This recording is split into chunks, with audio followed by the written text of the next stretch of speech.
Chapter number 6 સદિશનું બીજગણિત. આપણે જાણીએ છીએ કે R2 એટલે ગણ સ્વરૂપે ક્રમયુક્ત જોડ XY, જ્યાં X belongs to R, Y belongs to R, એટલે X, Y belongs to R cross R. R cross R ને આપણે R2 તરીકે કહીએ છીએ. એવી રીતે X, Y, Z ત્રણેય R માં હોય તો R cross R એટલે કે R3, R cube, R3 અને એકચ્યુઅલી R3 બોલાય. તો સમાનતા, સરવાળો, અદિશ વડે ગુણાકાર આપેલા નિયમથી મળતા ગણ R2 અને R3 ને R પરના સદિશ અવકાશ કહીશું. અને આ ક્રમયુક્ત જોડ X, Y ને R2 નો એક સદિશ કહીશું. X, Y, Z ને R3 નો સદિશ કહીશું. સદિશોને સંકેતમાં X બાર, Y બાર, Z બાર વગેરે વડે દર્શાવાય છે.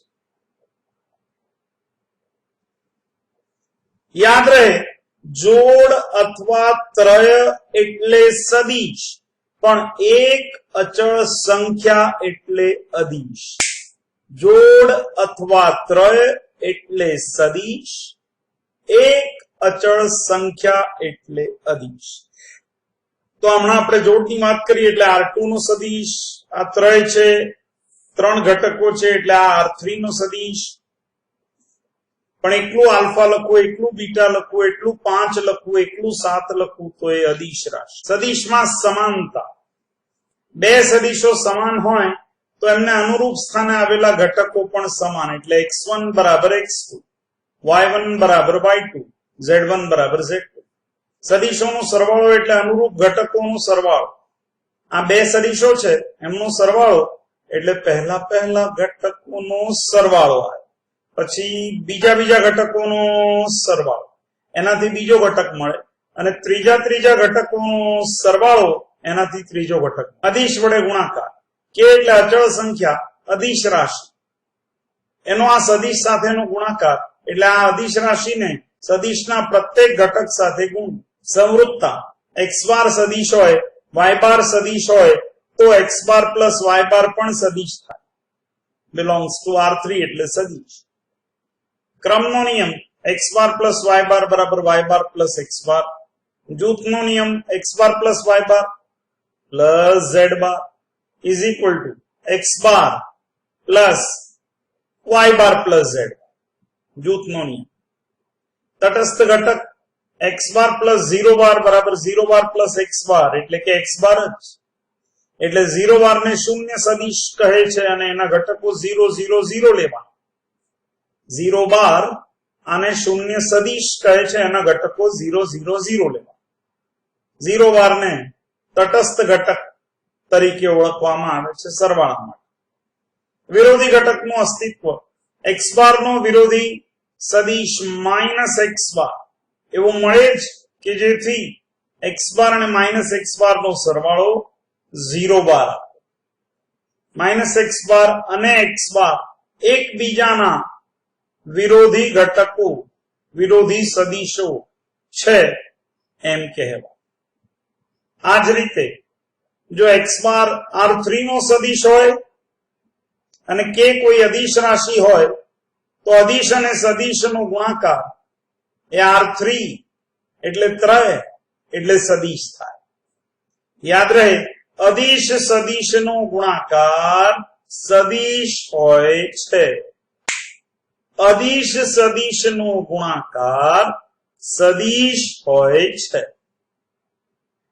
આ તો રૂટીન નિયમો છે. k ઇન્ટુ x બાર પ્લસ y બાર એટલે કૌંસ છોડી શકાય, kx બાર પ્લસ ky બાર. એવી રીતે k પ્લસ lx બાર એટલે kx બાર પ્લસ lx બાર. kl ઇન્ટુ x બાર એટલે k ઇન્ટુ lx બાર, અથવા kl આખું સાઈડ પર લઈને x બાર, અથવા l ને બાજુ પર મૂકીને kx બાર, એવું કરી શકાય. 1 ઇન્ટુ x બાર એટલે x બાર. આ બધા નિયમો આપણે R3 માટે લખ્યા. આ તમામ નિયમો R2 ના ઘટકો માટે પણ સત્ય છે. સદિશનું માન, ધારો કે x બાર બરાબર x1, x2, x3 તો આ સદિશનું માન એટલે રૂટમાં ઘટકોના વર્ગોનો સરવાળો, રૂટમાં ઘટકોના વર્ગોનો સરવાળો એટલે સદિશનું માન. તેને સંકેતમાં મોડ x બાર વડે દર્શાવાય છે. મોડ x બાર એટલે x બાર નું માન. R3 માટે થયું R2 નો સદિશ x બાર બરાબર x1 x2 લઈએ તો મોડ x બાર બરાબર રૂટમાં x1 square plus x2 square. આ સદિશનું માન રૂટમાં 1 નો સ્ક્વેર પ્લસ 2 નો સ્ક્વેર પ્લસ માઇનસ 2 નો સ્ક્વેર. પછી આનું જે સાદુરૂપ આવતું. નીચેના ગુણધર્મો સ્પષ્ટ છે. આ વર્ગોનો સરવાળો હોવાથી આ પદ ક્યારે ઋણ થવાનું નથી. આપણે ધન વર્ગમૂળ લીધેલું છે એટલે mod x bar is greater than or equal to 0. સદિશનું માન શૂન્ય ક્યારે થાય એટલે આ વર્ગોનો સરવાળો શૂન્ય ક્યારે થાય જ્યારે પ્રત્યેક સંખ્યા શૂન્ય હોય. પ્રત્યેક સંખ્યા શૂન્ય હોય એટલે x બાર પોતે શૂન્ય સદિશ. અને છેલ્લે mod of kx bar is equal to mod k into mod x bar. એકમ સદિશની વ્યાખ્યા. જે સદિશનું માન એક એકમ હોય એવા સદિશને એકમ સદિશ કહે છે. જે સદિશનું માન એક એકમ હોય એવા સદિશને એકમ સદિશ કહે છે. એક ઉદાહરણ અહીં આપવામાં આવ્યું છે. લખેલું છે કે જો મોડ x બાર બરાબર 1 તો x બાર એકમ સદિશ છે. આ રહ્યું ઉદાહરણ 1/√3 1/√3 1/√3. તો આનો માનાંક લઈએ તો રૂટમાં ઘટકોના વર્ગોનો સરવાળો. વર્ગોનો સરવાળો એટલે 1/3 પ્લસ 1/3 પ્લસ 1/3 3/3 એટલે કે 1. વિશિષ્ટ એકમ સદિશો i bar j bar k bar x y અને z અક્ષોની ધન દિશામાં આવેલા એકમ સદિશો છે. x અક્ષની ધન દિશામાંનો એકમ સદિશ i બાર બરાબર 1 0 0. અહીંયા આપણે x અક્ષ y અક્ષ અને z અક્ષ લઈએ. R3 માં આ y અક્ષ સામાન્યતઃ હોય છે. અહીં x અક્ષ હોય છે અને અહીં z અક્ષ હોય છે. તો x અક્ષની ધન દિશામાંનો એકમ સદિશ i બાર, y અક્ષની ધન દિશામાંનો એકમ સદિશ j બાર અને z અક્ષની ધન દિશામાંનો એકમ સદિશ k બાર હોય છે. i બાર એટલે 1 0 0, j બાર એટલે 0 0 1, k બાર એટલે j બાર એટલે 0 1 0, k બાર એટલે 0 0 1. આ x y અને z અક્ષોની ધન દિશામાં આવેલા એકમ સદિશો. સદિશની દિશા. શૂન્યતર સદિશો x બાર અને y બાર માટે x બાર બરાબર k y બાર, જ્યાં k ગ્રેટર ધેન 0 તો દિશાઓ સમાન. x બાર બરાબર k y બાર, જ્યાં k લેસ ધેન 0 તો દિશાઓ પરસ્પર વિરુદ્ધ. અને x બાર બરાબર k y બાર જેવી અભિવ્યક્તિ જ ના મળે તો x બાર અને y બાર ની દિશાઓ ભિન્ન છે તેમ કહે. ઉદાહરણ જોઈતું હોય તો આવું લઈએ. x બાર બરાબર 1 2 3 અને y બાર બરાબર 2 4 6 આવો સદિશ લીધો તો સ્પષ્ટ છે કે y બાર બરાબર 2 કોમન લઉં આમાંથી તો મને 1 2 3 આવું મળે એટલે કે y બાર બરાબર 2x બાર. એટલે આમાં y બાર બરાબર kx બાર જેવું થયું, જ્યાં k બરાબર 2 ગ્રેટર ધેન 0 આવ્યું. k ધન આવ્યું એટલે x બાર અને y બાર ની દિશાઓ સમાન છે તેમ કહેવાય. આ જ રીતે x બાર બરાબર 1 2 5 અને y બાર બરાબર 5 10 15 તો તમે y બાર માંથી 5 કોમન કાઢીને 1 2 3 લખી શકો. અહીંયા 5 કોમન લીધા. પણ આ 1 2 3 એ x બાર નથી, એટલે કે y bar is not equal to 5 into x બાર. એટલે આ y બાર બરાબર k x બાર જેવી સ્થિતિ મળતી નથી, અથવા x બાર બરાબર k y બાર એના જેવી સ્થિતિ મળતી નથી. માટે અહીં x બાર અને y બાર ની દિશાઓ ભિન્ન છે તેમ કહેવાય. આ રહ્યું ભિન્ન દિશા. x bar not equal to k y bar, ત્યારે x બાર અને y બાર ની દિશાઓ ભિન્ન. x બાર બરાબર k y બાર અથવા y બાર બરાબર k x બાર પણ લખાય. અને જો k ધન હોય તો દિશાઓ સમાન, k ઋણ હોય તો દિશાઓ પરસ્પર વિરુદ્ધ, અને અનન્ય k એવો ના મળે કે જેને લીધે x બાર બરાબર k y બાર થતું હોય તો દિશાઓ ભિન્ન છે તેમ કહેવાય. x બાર અને y બાર ની આ બે સદિશો જો સમાન હોય તો તેમના માન પણ સમાન થાય અને દિશાઓ પણ સમાન થાય. x બાર અને y બાર ના માન સમાન અને દિશાઓ પણ સમાન તો જ આ બે સદિશો સમાન હોય છે. આ યાદ રાખો તમે. મોડ x બાર બરાબર મોડ y બાર, અને x બાર અને y બાર સમદિશ એટલે દિશાઓ સમાન તો જ x બાર અને y બાર સમાન હોય છે. બીજો એક પ્રમેય છે. x બાર ની દિશામાં x બાર થી નિર્ણિત થતી દિશા, એને બદલે આપણે બોલીશું x બાર ની દિશામાં અનન્ય એકમ સદિશ x બાર અપોન મોડ x બાર હોય છે. x બાર ની દિશામાં અનન્ય એકમ સદિશ x બાર અપોન મોડ x બાર હોય છે. એટલે કે સદિશ અપોન તેનો માનાંક એટલે એકમ સદિશ, ફરી સદિશ ભાગ્યા તેનો માનાંક એટલે એકમ સદિશ. તેને સામાન્યતઃ x hat વડે દર્શાવાય છે. જો x બાર ની દિશામાં k માન વાળો સદિશ જોઈતો હોય તો તમારે પહેલા એકમ સદિશ શોધવાનો અને આને k વડે ગુણવાનો. 1 વડે ગુણ્યું એટલે એકમ સદિશ, k વડે ગુણો તો k માન વાળો સદિશ, માઇનસ k વડે ગુણો તો વિરુદ્ધ દિશામાં k માન વાળો સદિશ મળે. x બાર ઇક્વલ ટુ 1 2 3, તો x બાર ની દિશામાંનો એકમ સદિશ શોધો.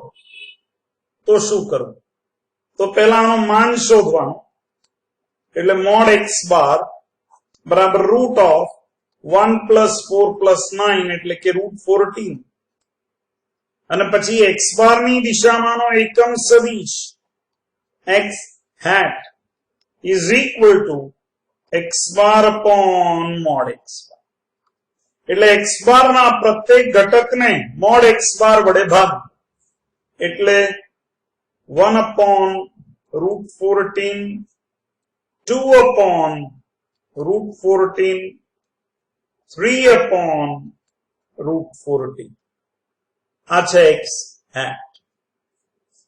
જો એમ કહેવામાં આવે કે x બાર ની વિરુદ્ધ દિશામાં -5 વિરુદ્ધ દિશામાં 5 માન વાળો સદિશ શોધો, તો આ જે x hat આવ્યું આને વિરુદ્ધ દિશામાં એટલે -5 વડે ગુણી કાઢો. અત્યારે આનું માન 1 એકમ છે. જો આને -5 વડે ગુણીએ અને માન લઈએ તો એનું માન 5 એકમ થાય. આગળ માઇનસ મૂકીશું એટલે વિરુદ્ધ દિશા સ્થાન સદિશ. ધારો કે સદિશ x બાર બરાબર x1 x2 x3 છે. હવે અવકાશમાં એક બિંદુ p x1 x2 x3 હોય તો સદિશો p એટલે પાછળવાળા બિંદુના સ્થાન સદિશમાંથી આગળવાળા બિંદુનો સ્થાન સદિશ બાદ કરવો. p માંથી o નો સ્થાન સદિશ બાદ કરો. એટલે p ના ઘટકોમાંથી o ના ઘટકો. p ના ઘટકો એટલે x1 x2 x3, o એટલે ઉગમ બિંદુ એટલે 0 0 0, એટલે આમાંથી જો 0 0 0 બાદ કરીએ તો આનું આ જ મળે. એટલે સદિશ OP બરાબર x1 x2 x3. તો સદિશ OP બિંદુનો સ્થાન સદિશ x બાર હોય તો સદિશ OP બરાબર x બાર એ સદિશનું ભૌમિતિક નિરૂપણ દર્શાવે. એનીવે, R3 ના બે ભિન્ન બિંદુઓ a x1 x2 x3 b y1 y2 y3, તો સદિશ ab કઈ રીતે લખાય એ સમજાવું. સદિશ ab અહીં લખીને બતાવું કે સદિશ ab ઇઝ ઇક્વલ ટુ પાછળવાળા બિંદુના સ્થાન સદિશમાંથી આગળવાળા બિંદુનો સ્થાન સદિશ બાદ કરવો. એટલે સદિશ ab ઇઝ ઇક્વલ બી માંથી એના અનુરૂપ ઘટકો બાદ કરો. અનુરૂપ એટલે y1 minus x1 y2 minus x2 y3 minus x3. યાદ રહે, પાછળવાળા બિંદુના સ્થાન સદિશમાંથી આગળવાળા બિંદુનો સ્થાન સદિશ બાદ કરો. આ સદિશ ab થયો. સપોઝ મારે સદિશ બી એ લખવું છે, તો એ માંથી બી ના અનુરૂપ ઘટકો બાદ કરો. એ માંથી બી બાદ કરો એટલે x1 minus y1 x2 minus y2 x3 minus y3. R3 ના પ્રત્યેક સદિશને i બાર તથા j બાર ના સુરેખ સંયોજન તરીકે અનન્ય રીતે દર્શાવી શકાય. સુરેખ સંયોજન તો x બાર બરાબર x1 x2, તો આ x1 x2 ને x1 0 plus 0 x2 લખાય. આમાંથી x1 કોમન લઈએ તો 1 0, આમાંથી x2 કોમન લઈએ તો 0 1. આ 1 0 એટલે i hat, 0 1 એટલે j hat અથવા j બાર. એટલે x બાર બરાબર x1 i bar plus x2 j બાર. એટલે x બાર એ i બાર તથા j બાર નું સુરેખ સંયોજન છે. સુરેખ સંયોજનની વ્યાખ્યા ખરેખર આવી છે કે જો શૂન્યતર સદિશો x બાર y બાર z બાર શૂન્યતર સદિશો એટલે નોટ ઇક્વલ ટુ 0 બાર, આને માટે અચળ સંખ્યાઓ આલ્ફા બીટા, વાસ્તવિક સંખ્યાઓ આલ્ફા બીટા એવી મળે છે કે જેથી x બાર બરાબર આલ્ફા y બાર પ્લસ બીટા z બાર થાય, તો x બાર ને y બાર અને z બાર નું સુરેખ સંયોજન કહે છે. x બાર ને y બાર અને z બાર નું સુરેખ સંયોજન કહે છે. હજી એક આમાં આવું પણ લખાય કે જો આલ્ફા x બાર પ્લસ બીટા y બાર પ્લસ ગામા z બાર બરાબર 0 બાર એમ્પ્લાઇઝ આલ્ફા બીટા ગામા પૈકી ઓછામાં ઓછી એક સંખ્યા minimum 1 is not equal to 0. ઓછામાં ઓછી એક સંખ્યા શૂન્ય ન હોય તો x બાર y બાર અને z બાર આ સમતલીય સદિશો છે એમ કહેવાય, અથવા આને સુરેખ સંયોજન કહેવાય. આની પરથી આપણે આ પ્રકારનું સ્વરૂપ લાવી શકીએ. એ જ રીતે R3 ના પ્રત્યેક સદિશને i બાર j બાર અને k બાર ના સુરેખ સંયોજન તરીકે લખી શકાય. એટલે x બાર બરાબર x1 x2 x3 હોય તો એની બરાબર x1 i bar plus x2 j bar plus x3 k બાર લખાય. કહેવાનું તાત્પર્ય આ છે, જુઓ કે x બાર બરાબર 3 4 5 આવું હોય તો x બાર બરાબર 3i બાર પ્લસ 4j બાર પ્લસ 5k બાર લખી શકાય. તમારે યાદ આ રાખવાનું, કોમા જાય તો ijk આવે સરવાળો થાય, કોમા જાય ijk આવે સરવાળો થાય, ijk જાય તો કોમા આવે, ijk જાય તો કોમા આવે. જેમ કે આ x બાર બરાબર x1 i bar plus x2 j bar, ij કાઢી નાખો તો ક્રમયુક્ત જોડ x1 x2 આ રહ્યું. આમાં ijk કાઢી નાખો તો ક્રમયુક્ત જોડ x1 તો ત્રય x1, x2, x3 આ રહ્યું. એટલે ij કે જાય તો કોમા આવે, કોમા જાય તો ij કે આવે, સરવાળો. ભૌમિતિક નિરૂપણ એટલે આ જે યામ છે પી બિંદુના x1, x2, x3 આ શું દર્શાવે છે? x1 એટલે કયું અંતર, x2 એટલે કયું અંતર, x3 એટલે કયું અંતર?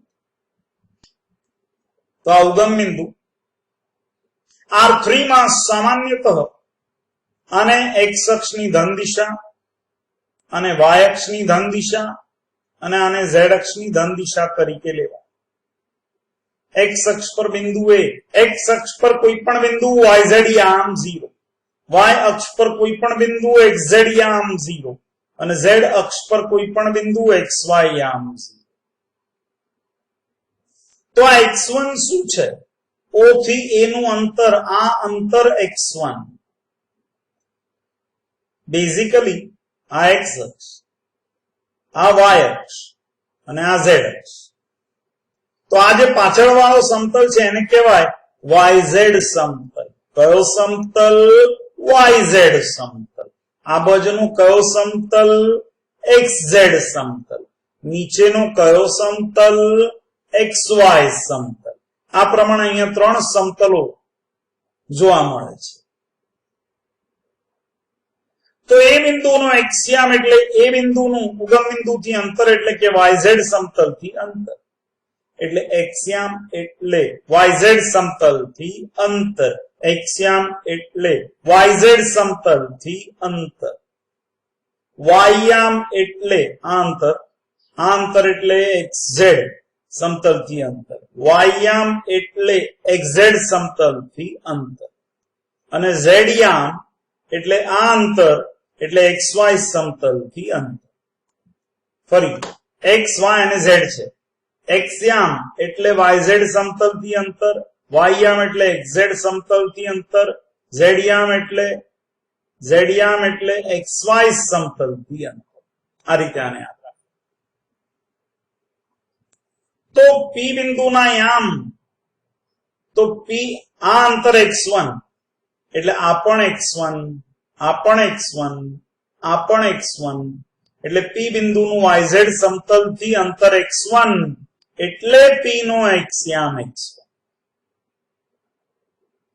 વાયયામ તો હવે આ અંતર કેટલું છે? અહીંથી અહીં સુધીનું આ અંતર છે x2 એટલે આ પણ x2, આ પણ x2, આ પણ x2 એટલે આ x2 એટલે P બિંદુનું xz સમતલથી અંતર x2 એટલે P નો વાયયામ x2 અને C નો ઝેડયામ x3, ઝેડયામ એટલે xy સમતલથી અંતર આ x3 એટલે આ પણ x3, આ પણ x3 અને આ પણ x3 એટલે P બિંદુનું xy સમતલથી અંતર x3 એટલે આનું ઝેડયામ x3. MP મુક્ત સદિશ છે.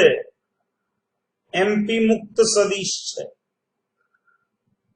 પણ MP ને અનુરૂપ સદિશ OA તે બદ્ધ સદિશ છે.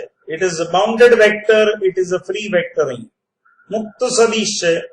આને સમાંતર આટલા જ માનનો સદિશ અહીંયા પણ લેવાય, અહીં પણ લેવાય, અહીં પણ લેવાય, આ પણ એક છે એટલે આ સદિશ મુક્ત સદિશ છે. આ પણ મુક્ત સદિશ છે, આ પણ મુક્ત સદિશ છે, આ પણ મુક્ત છે. તો એને અનુરૂપ બદ્ધ સદિશ એટલે OA, OB અને OC આ ત્રણ they are bounded vectors. ત્રિકોણનો નિયમ આપ જાણતા હશો.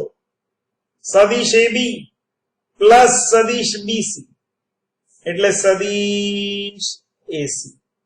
આપણે કહીએ છીએ સદિશ AB માની લો કે A નો સ્થાન સદિશ A બાર છે, B નો સ્થાન સદિશ B બાર અને C નો સ્થાન સદિશ C બાર. C નો સ્થાન સદિશ C બાર છે. તો સદિશ AB એટલે B બાર માઇનસ A બાર પાછળવાળા બિંદુના સ્થાન સદિશમાંથી આગળવાળા બિંદુનો સ્થાન સદિશ બાદ કરો. પછી સદિશ બીસી સી બાર માઇનસ બી બાર. તો આમાં શું થશે? બી બાર ઉડી જશે, સી બાર માઇનસ એ બાર રહ્યું, એટલે આ થઈ ગયું સદિશ એસી. કેમ? પાછળવાળા બિંદુના સ્થાન સદિશમાંથી આગળવાળા બિંદુનો સ્થાન સદિશ બાદ કરો, એટલે સી બાર માઇનસ એ બાર. વાંચતી ફેરી આમ વાંચવાનું, સદિશ એસી. વાંચતી ફેરી ઊંધું, સદિશ એસી એટલે સી માંથી એ બાદ કર્યો. આ જો સી બાર માઇનસ એ બાર ના વાંચો કઈ રીતે? સદિશ એસી. અને કઈ રીતે? સદિશ બીસી. કઈ રીતે? સદિશ એબી.